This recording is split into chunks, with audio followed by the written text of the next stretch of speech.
Good morning, students. Welcome to Pioneer Convent School. Today we are going to study our chapter 4 in political science, which is executive. Executive means Karyapalika. So students, being a political students, you have to know what is executive because executive, legislature, judiciary ये जो है basic concepts हैं आपके political subject के अंदर. So let's start. What is executive? Executive जैसे कि Hindi meaning है कार्यपालिका. कार्य मीन्स काम, पालिका मीन्स करने वाला, तो काम को करने वाला that is executive. Government has 3 organs. First is executive, legislature, judiciary. जो लेजिस्लेचर है ये जो है एक्ट बनाता है, कानून बनाता है. ओके एंड अब ये जो लेजिस्लेचर ने कानून बनाए हैं इनको इम्प्लीमेंट करने वाला भी कोई होना चाहिए और ये काम करती है हमारी एग्जीक्यूटिव. ओके तो एग्जीक्यूटिव का क्या काम है? It is responsible for the implementation of laws made by legislature. जो एग्जीक्यूटिव है वो इम्प्लीमेंटेशन के लिए रिस्पॉन्सिबल है जो लेजिस्लेचर ने बनाए हैं. और थर्ड पार्ट आता है जुडिशरी मीन्स न्यायपालिका. जुडिशरी का क्या काम है कि जो भी लेजिस्लेचर ने लॉज बनाए, एग्जीक्यूटिव ने जिन्हें इम्प्लीमेंट किया उनको गार्ड करना, ये जुडिशरी का वर्क है. सो हमारा आज का मेन टॉपिक है एग्जीक्यूटिव, उसको हम आगे कंटिन्यू करते हैं. तो एग्जीक्यूटिव जो है वो 2 लेवल पर वर्क करती है. First is political executive and second one is permanent executive. Political executive को हम टेम्परेरी एग्जीक्यूटिव भी कहते हैं. ऐसा क्यों है? Let's see. इसमें इंक्लूडेड हैं ministers, prime minister, CM, chief minister, president. Okay ये जो हैं इनका टाइम पीरियड है वो परमानेंट नहीं होता है. दैट्स वाई इनको टेम्परेरी एग्जीक्यूटिव कहा गया है.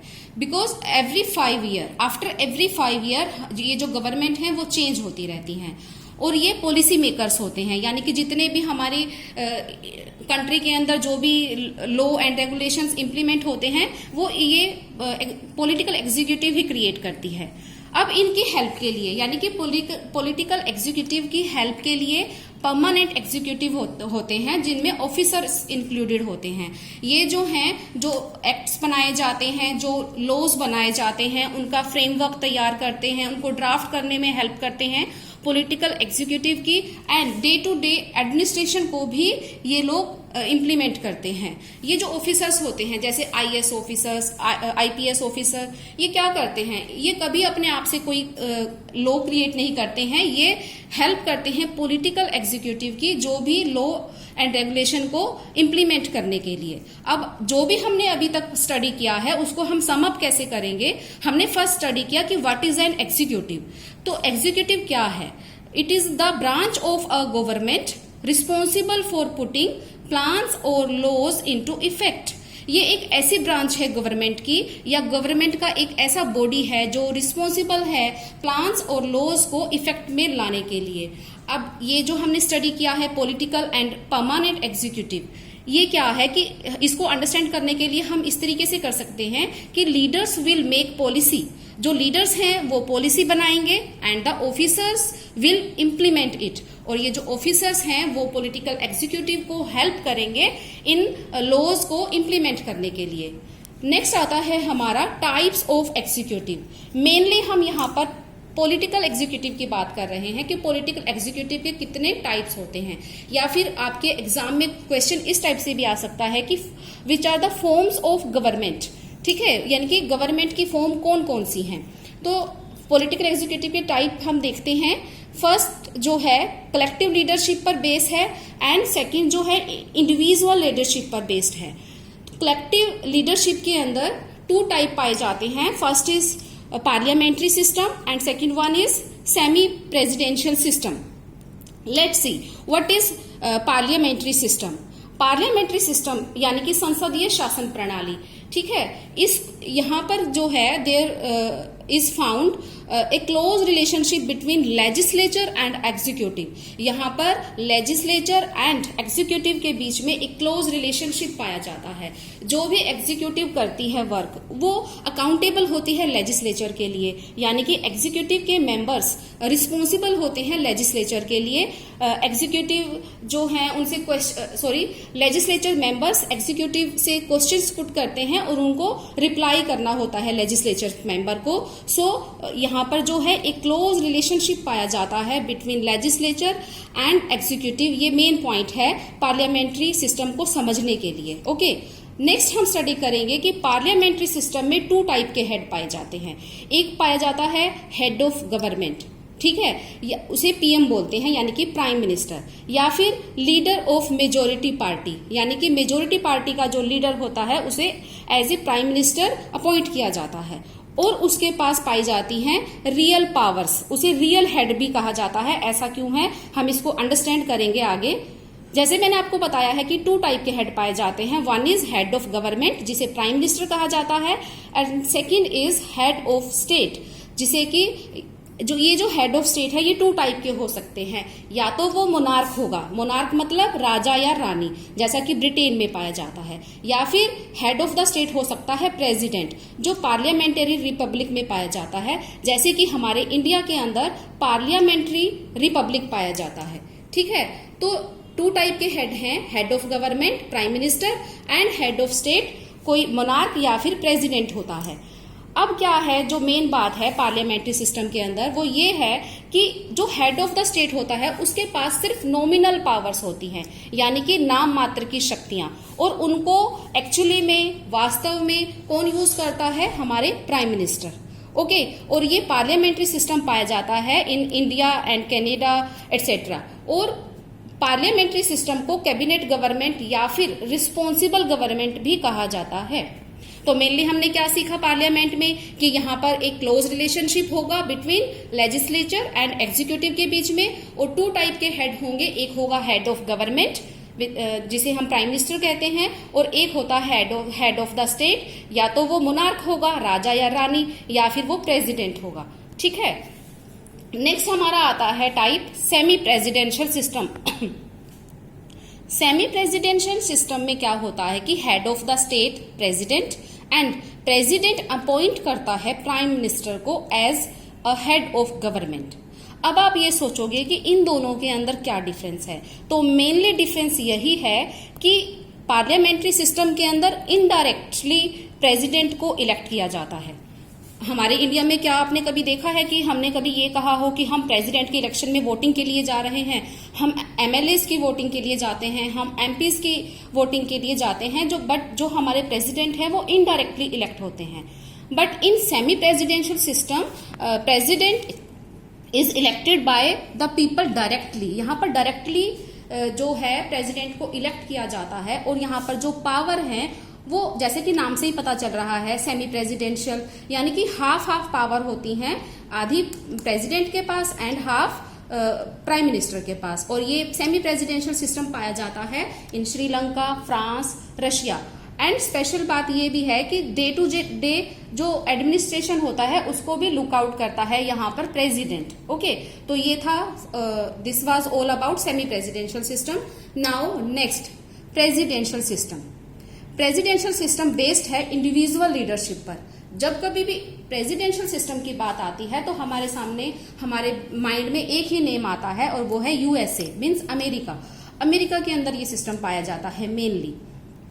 जैसे कि हमने 2 टाइप के हेड की बात की है, यहाँ पर दोनों सिस्टम के अंदर head of state and head of government यहाँ पर अलग अलग पाए जाते हैं, head of state and head of government. But in presidential system जो head of state and head of government same ही होते हैं, और वो है प्रेसिडेंट। तो जो यूएसए के प्रेसिडेंट हैं, he is most powerful person in the world, because आपको पता ही है कि यूएसए जो है एक स्पेशल पोजीशन रखता है पूरे वर्ल्ड के अंदर, मोस्ट पावरफुल कंट्री है आज के टाइम के अंदर। ठीक है, तो फीचर क्या है प्रेसिडेंशियल सिस्टम के, यहाँ पर भी क्या होता है कि डायरेक्टली इलेक्टेड बाय पीपल, जो प्रेसिडेंट है वो डायरेक्टली इलेक्ट किया जाता है पीपल्स के द्वारा, and not accountable to legislature. ये जो है प्रेसिडेंट, ये लेजिस्लेचर के लिए अकाउंटेबल नहीं है, यानी कि लेजिस्लेचर को लेकर रिस्पॉन्सिबल नहीं है प्रेसिडेंट। मीनिंग यहाँ पर जो है system separation of power theory पर डिपेंड करता है प्रेसिडेंशियल सिस्टम। यहाँ पर जो तीनों गवर्नमेंट की फॉर्म होती हैं, एग्जीक्यूटिव, लेजिस्लेचर एंड जुडिशरी, वो तीनों ही जो है इंडिपेंडेंट हैं। ठीक है, इन तीनों का आपस में कोई रोल नहीं होता है एक दूसरे के फील्ड के अंदर। तो ये था parliamentary, semi presidential and presidential system which were parts of political executive. Okay, now next, parliamentary executive in India. हमारे इंडिया में जैसे कि आपको मैंने अभी बताया था कि पार्लियामेंट्री एग्जीक्यूटिव वर्क करती है। पार्लियामेंट्री एग्जीक्यूटिव जो है, आपको पता भी होगा, जो ये पार्लियामेंट्री सिस्टम है, आपने कॉन्स्टिट्यूशन जो हमारा फर्स्ट चैप्टर है वहां पर स्टडी किया था कि जो कॉन्स्टिट्यूशन है हमारा वो बोरो किया हुआ है, यानी कि एक उधार लिया हुआ है। कैसे कि जो हमारे कॉन्स्टिट्यूशन मेकर्स थे उन्होंने जो जब हमारा कॉन्स्टिट्यूशन बन रहा था तो वर्ल्ड के अंदर जितने भी कॉन्स्टिट्यूशन है सबको स्टडी किया और जिस भी कॉन्स्टिट्यूशन की उन्हें जो भी बातें अच्छी लगी वो उन्होंने इंक्लूड की हमारे इंडिया के कॉन्स्टिट्यूशन के अंदर। तो जो पार्लियामेंट्री सिस्टम है वो ब्रिटिश से बोरो किया गया है, ये आपकी नॉलेज के लिए आपको पता होना चाहिए। और जो डायरेक्टिव प्रिंसिपल्स हैं यानी कि नीति निर्देशक सिद्धांत वो आयरलैंड से लिए गए हैं और जो फंडामेंटल राइट्स हैं वो लिए गए हैं अमेरिका से। तो ये अलग बात थी थोड़ा नॉलेज के लिए। अब हम कंटिन्यू करते हैं हमारा पार्लियामेंट्री एग्जीक्यूटिव जो हमारे इंडिया के अंदर पाया जाता है। आर्टिकल 74 कॉन्स्टिट्यूशन के अंदर, आर्टिकल 74 के अंदर एक प्रोविजन है और वहां रिटर्न है कि there will be a council of ministers.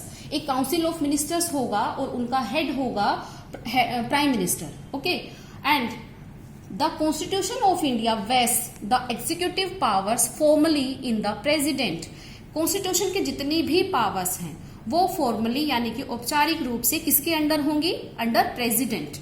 But ऐसा तो नहीं है। हम हमेशा देखते हैं कि टीवीज पर भी, न्यूज में भी जितनी भी पॉलिसीज हैं सब कुछ जो है मेनली हमारे प्राइम मिनिस्टर हैंडल करते हैं हर चीज को। और कुछ जो क्रिटिसाइजर्स हैं वो तो प्रेसिडेंट को एक ओनली ये कंसिडर करते हैं कि सिर्फ एक रबड़ की मोहर है, एक वो मतलब एक स्टैंप के रूप में ही कार्य करते हैं।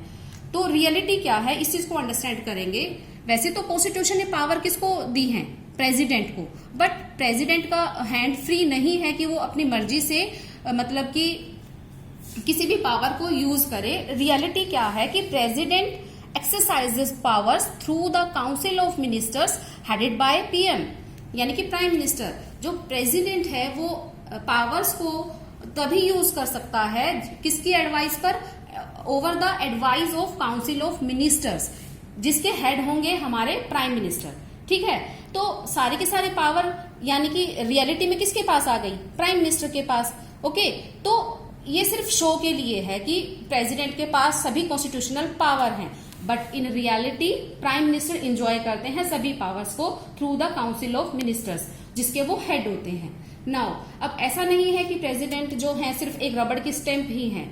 जो क्रिटिसाइजर्स ने उनको बोला था कि सिर्फ वो एक स्टैंप है, यानी कि उनके पास सिर्फ पावर्स ही हैं, वो भी नाम मात्र की, यानी कि नॉमिनल पावर्स हैं।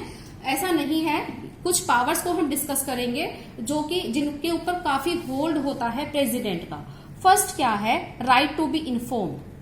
तो प्रेसिडेंट के पास एक राइट है कि उनको हर सिचुएशन से जो भी पॉलिसीज बनाई जा रही हैं, जो भी लॉ एंड ऑर्डर बनाए जा रहे हैं, जो भी डिस्कशन हो रहा है किसी भी पॉइंट को लेकर आपकी कंट्री के अंदर, तो प्रेसिडेंट के पास राइट है कि उनको इन्फॉर्म किया जाए हर बात से।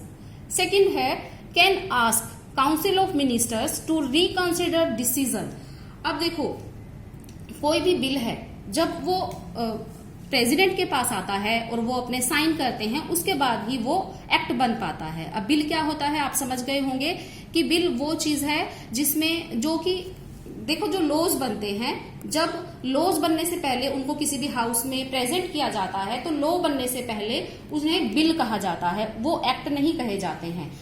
जब परमिशन मिल जाती है वो पास आउट हो जाता है हाउसेस से और प्रेसिडेंट की स्टैंप लग जाती है, उनके सिग्नेचर हो जाते हैं, आफ्टर दैट ही वो एक्ट बन पाता है, लॉ बन पाता है। बट जो ये जब भी वो हाउस से पास होने के बाद प्रेसिडेंट के पास आता है तो प्रेसिडेंट के पास ये पावर है कि वो उस बिल को रिटर्न कर सकता है, थोड़ा होल्ड कर सकता है और वो वापस भेज सकता है हाउस के अंदर कि इसको रिकंसिडर किया जाए। ठीक है, बट ये भी एक सच्चाई है कि अगर वो दोबारा से पास होकर आ जाता है तो प्रेसिडेंट को उस पर साइन करने ही होते हैं। थर्ड आता है वीटो पावर। अब ये वीटो पावर क्या है, या फिर इसे पॉकेट वीटो भी कहा जाता है।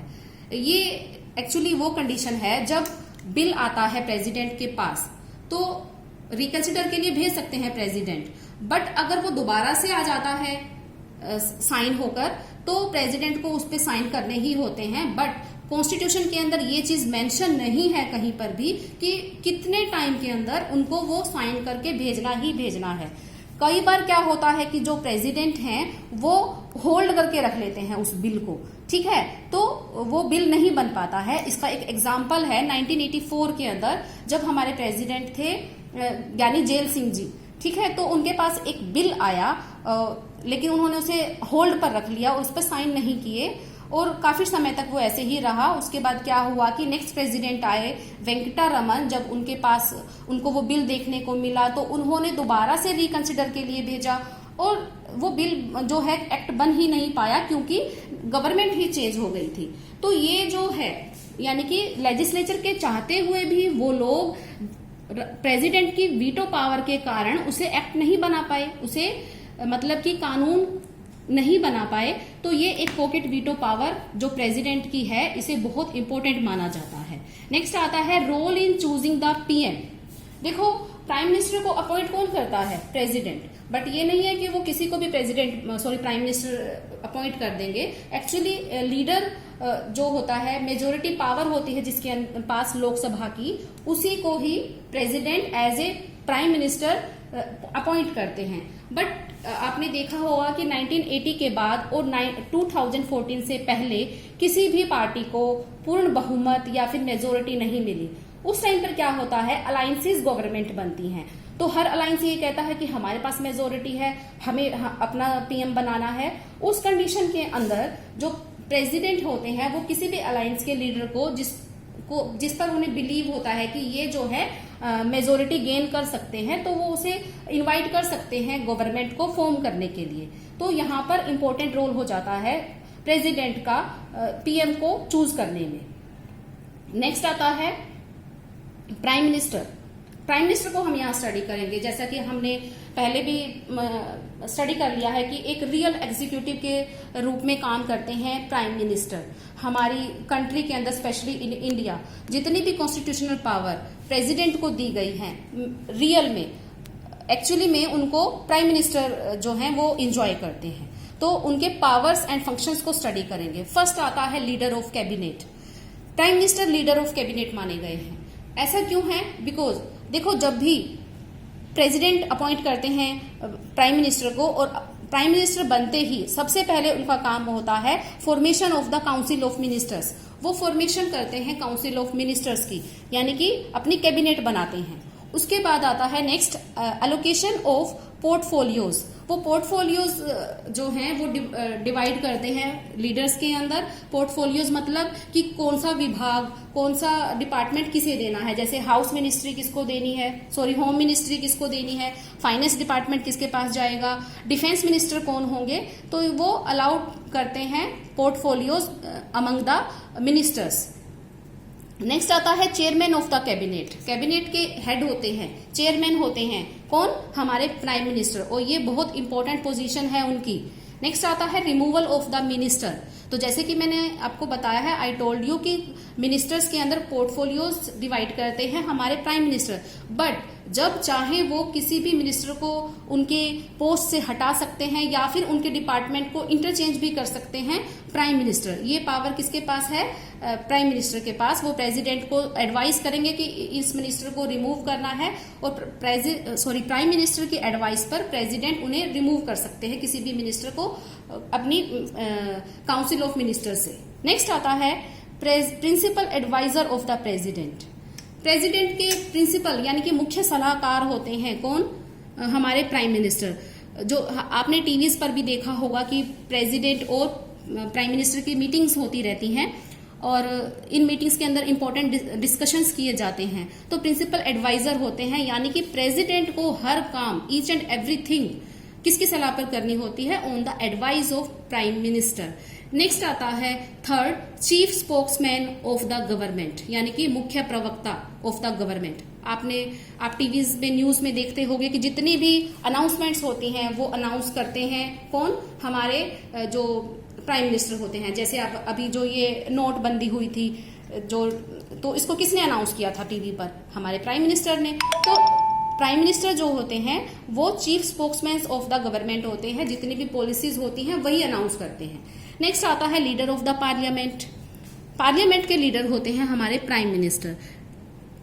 वो पार्लियामेंट के अंदर जो डिसिप्लिन को मेंटेन करते हैं, पार्लियामेंट के अंदर जो जितने भी लीडर्स हैं उनको गाइड करते हैं। अगर कोई भी ऐसी सिचुएशन आ जाती है इमरजेंसी की, तो हर जो पार्लियामेंट के मेंबर्स हैं सॉल्यूशन के लिए किसकी तरफ देखते हैं, प्राइम मिनिस्टर की तरफ। जितनी भी इंपॉर्टेंट अनाउंसमेंट्स होती हैं वो हमारे प्राइम मिनिस्टर ही करते हैं। तो लीडर ऑफ पार्लियामेंट कौन है, प्राइम मिनिस्टर है।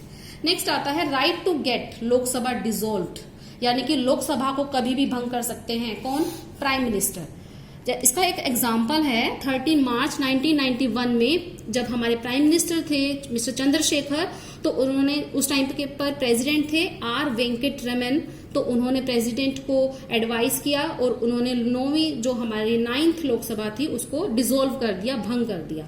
तो जो लोकसभा है वो कैबिनेट है वो तभी तक अपनी पोजीशन पे रहेगी जब तक प्राइम मिनिस्टर चाहेंगे, और जब चाहें वो उसे डिसॉल्व कर सकते हैं प्रेसिडेंट को एडवाइस करके। नेक्स्ट आता है अपॉइंटमेंट्स।